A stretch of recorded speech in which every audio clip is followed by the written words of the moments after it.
Have you ever felt like you were working harder than everyone else, but somehow they were moving ahead faster?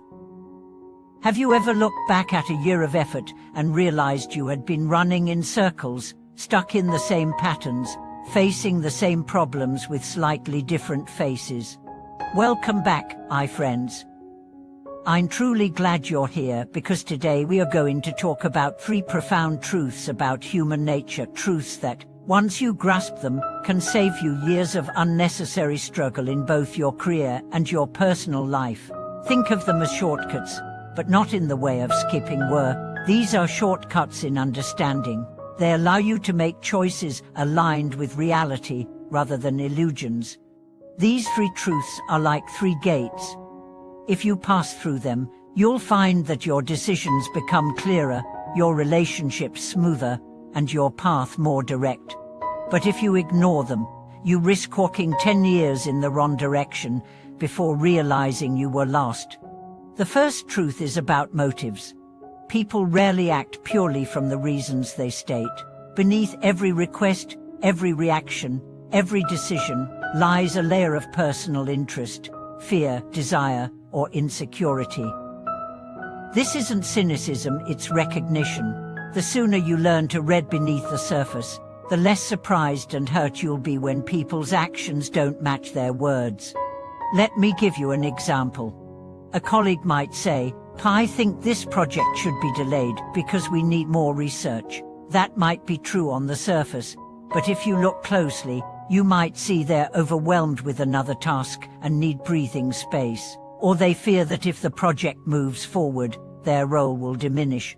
If you address only the surface reason, you miss the real one and the problem returns.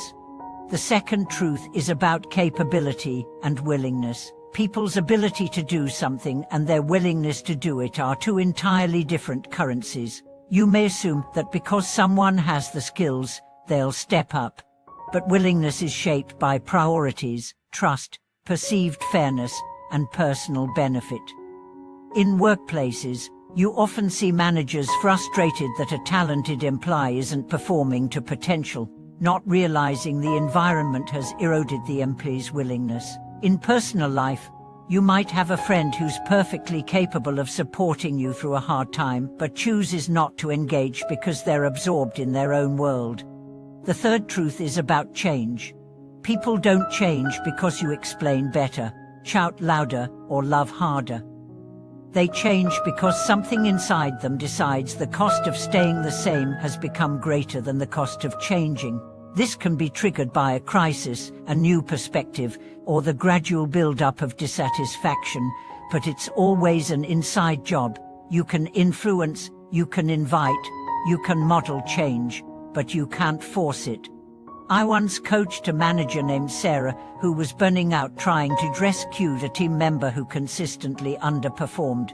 She stayed late to cover for his mistakes, paid for his training courses, even took the blame for his missed deadlines. After 6 months, nothing had changed. When she finally stopped trying to be his savior and started holding him accountable, he either had to step up or step out.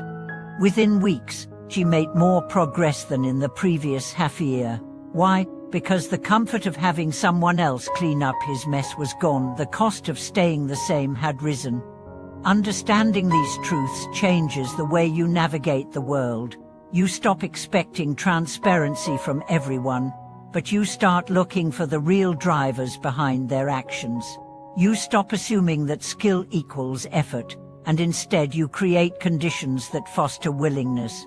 You stop exhausting yourself trying to drag people into growth, and instead you set clear terms for participation. When you operate with these truths in mind, you also start protecting your own energy better.